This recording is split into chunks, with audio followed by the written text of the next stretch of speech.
Multiplying matrices can be a time-consuming procedure, but in these three examples, we'll be able to compute the product of the matrices more or less by inspection. And that's because these matrices are diagonal matrices. If you look at any of these matrices, you can see that the only non-zero entries are on the diagonals.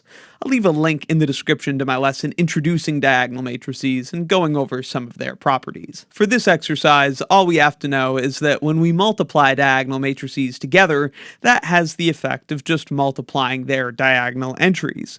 For example, when we do this first example, the first row gets matched up with the first column, and that has the effect of multiplying 4 by -1.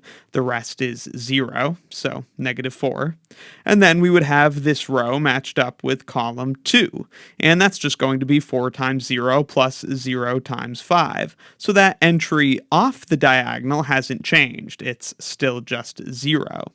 Then we would have row 2 matched up with column 1. That would be 0 times -1 plus 3 times 0, which is 0. And then this last entry is back on the main diagonal, and we see how that's going to end up being 3 times 5, which is the product of these diagonal entries, and that's 15. And so we see how multiplying these diagonal matrices has the effect of just multiplying their diagonal entries.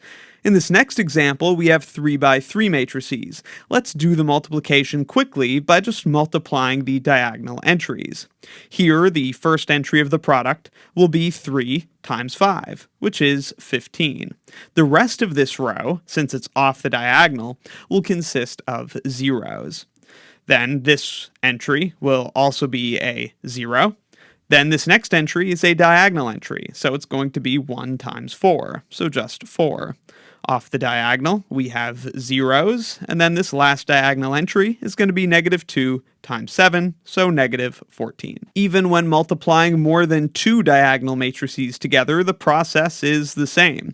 The first entry is on the diagonal, so we would just multiply these 3 diagonal entries. 2 times 0 times 7, and so this happens to be 0.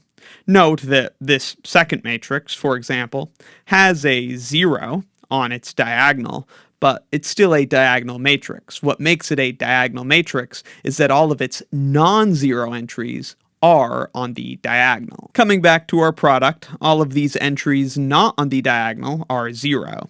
This entry is on the diagonal, so it will be the product of the diagonal entries. -4 times -3 times 4. -4 times -3 is +12 times 4 is +48. And then these off-diagonal entries will be 0. And then this next entry is again on the diagonal, so we'll multiply diagonal entries together. 1 times 8 times -2. That's going to be -16. Finally, we come to our last diagonal entry, so we'll multiply the diagonal entries together, and that's 0 times 1 times 2. So this last entry is just 0. And that's how easy it is to multiply diagonal matrices. Let me know in the comments if you have any questions, and be sure to check out my linear algebra course and linear algebra exercises playlists in the description for more.